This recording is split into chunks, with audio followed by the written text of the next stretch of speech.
বাংলাদেশের প্রধানমন্ত্রী এবং রাষ্ট্রপতি ইউজ করতেন। এই ককপিটে আসলে অনেক রকমের যন্ত্রাংশ থাকে, জানি না এটার কি কাজ। তো বিভিন্ন রকমের সুইচ, এগুলো প্রেস করে বিভিন্ন রকম যন্ত্রাংশের নিয়ন্ত্রণ নিত পাইলট।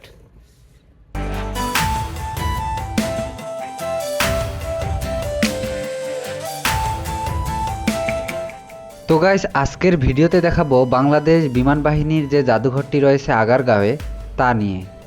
প্রথমত আপনারা বাসে অথবা মেট্রোতে করে আগারগাঁওয়ে মেট্রো স্টেশনের নিচে চলে আসবেন, আর এই মেট্রো স্টেশনের ঠিক পাশেই এই জাদুঘরটির অবস্থান। তো চলুন কথা না বাড়িয়ে টিকিট কেটে ভেতরে প্রবেশ করি এবং আপনাদের ঘুরিয়ে দেখাই সব কিছু।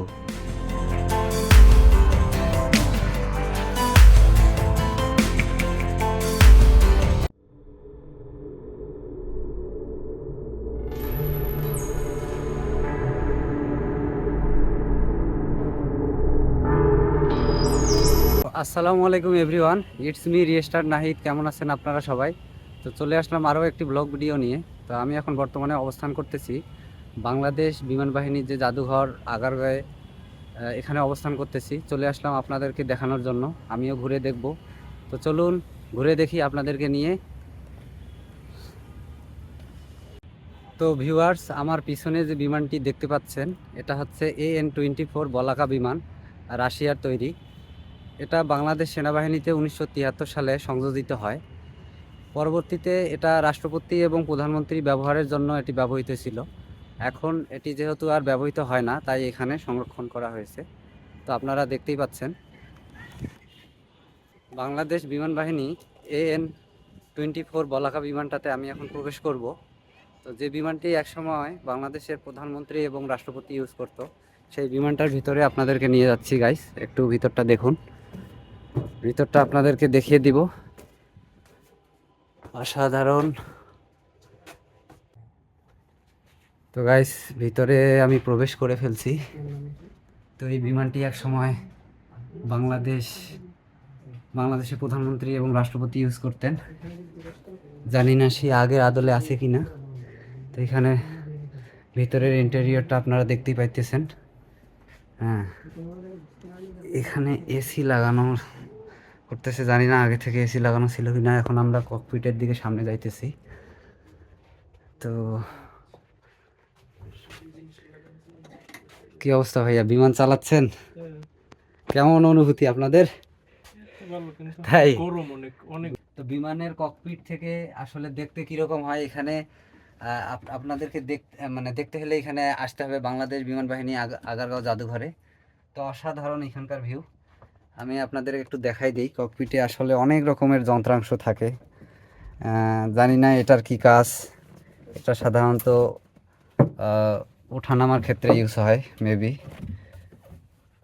সুন্দর দৃশ্য এখান থেকে, ককপিট থেকে বাইরের সিনারিওটা সুন্দর, অসাধারণ। সব মিলায় অনুভূতিটা বলে বোঝানো যাবে না, সুন্দর লাগতেছে, অসাধারণ। আপনারা যখন বিমানবন্দরের বিমান জাদুঘরের এই পাশটিতে আসবেন, তখন দেখতে পাবেন এখানে অসংখ্য বিমান রয়েছে। এগুলো চীনের তৈরি, রাশিয়ার তৈরি, আবার ফ্রান্সের তৈরি। এগুলো বাংলাদেশ বিমান বাহিনীতে প্রশিক্ষণ বিমান হিসাবে ব্যবহৃত হতো। একসময় বাংলার আকাশে এগুলো দেখা যাইত। তো এখন সেগুলো আর ব্যবহৃত হয় না, এখন এখানে অবস্থান করতেছে এই জাদুঘরে, সংরক্ষিত অবস্থায় আছে। আপনারা যখন আসবেন দেখতে পাবেন এখানে সবগুলো।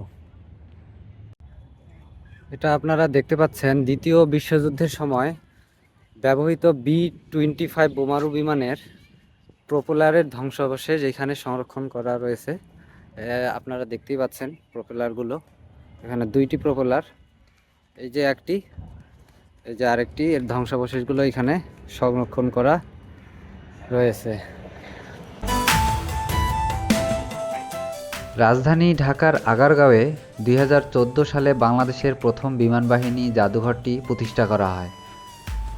বাংলাদেশ বিমান বাহিনীর গৌরবময় ঐতিহ্যের ইতিহাস এবং সাফল্যকে নতুন প্রজন্মের কাছে তুলে ধরার লক্ষ্যে এই জাদুঘরটি নির্মাণ করা হয়।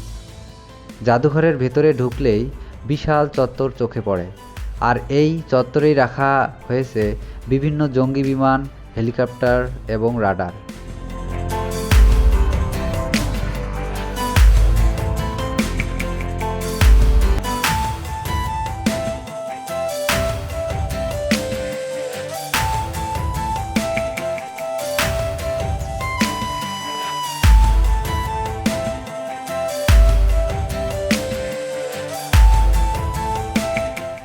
এবার জাদুঘরটির সময়সূচি নিয়ে একটু বলা যাক। প্রতি সোমবার থেকে বৃহস্পতিবার পর্যন্ত দুপুর 2টা থেকে রাত 8টা পর্যন্ত খোলা থাকে। শুক্রবার ও শনিবার সকাল 10টা থেকে রাত 8টা পর্যন্ত খোলা থাকে। আরেকটা বিষয় বলে রাখি, সকল সরকারি ছুটির দিন সকাল 10টা থেকে রাত 8টা পর্যন্ত খোলা থাকে। সাপ্তাহিক বন্ধ থাকে সাধারণত রবিবার।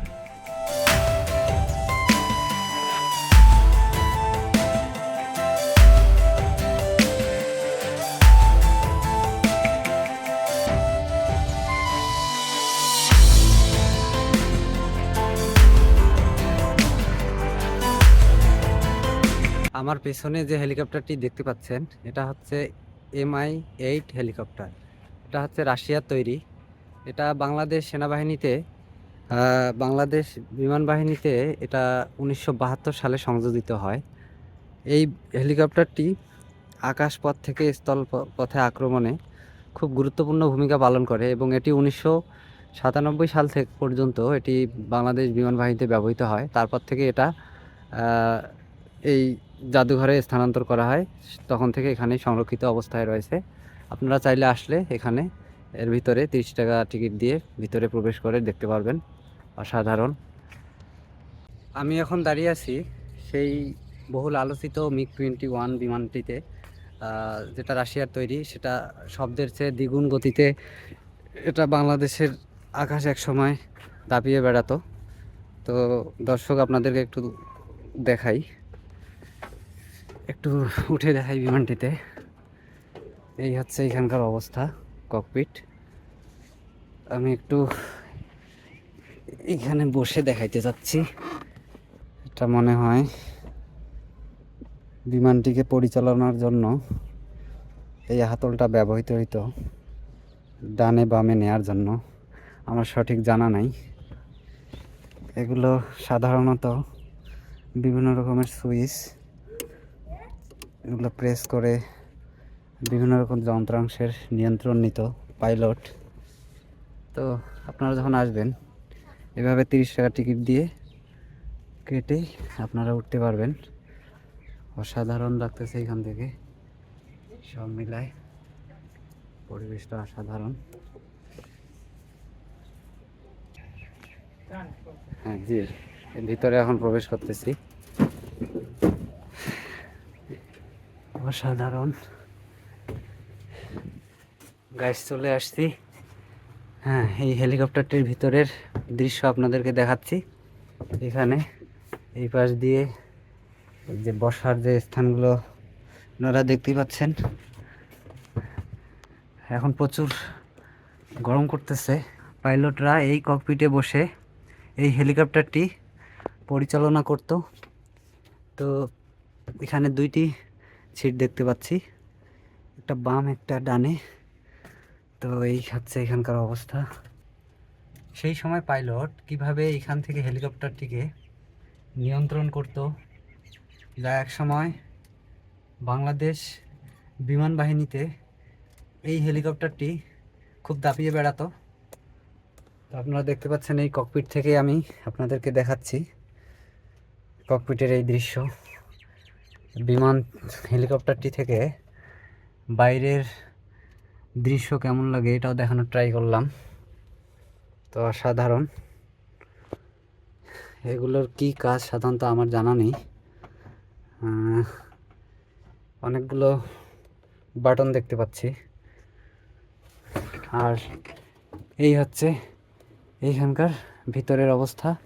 মোটামুটি 10 থেকে 12 জন এই হেলিকপ্টারটিতে অবস্থান করতে পারবে।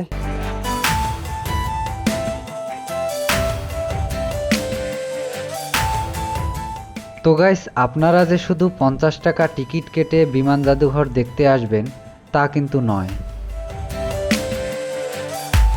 এখানে বাচ্চাদের জন্য সুন্দর শিশু পার্ক রয়েছে। আপনারা আপনাদের সোনামণিদের বিনোদনের জন্য যা যা প্রয়োজন তার সব কিছুই এখানে পাবেন।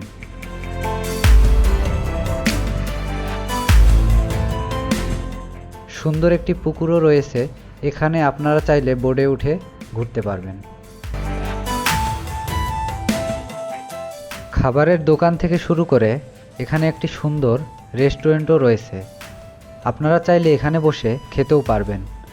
সব মিলায় ফ্যামিলি সহ আসলে সুন্দর একটা সময় উপভোগ করতে পারবেন।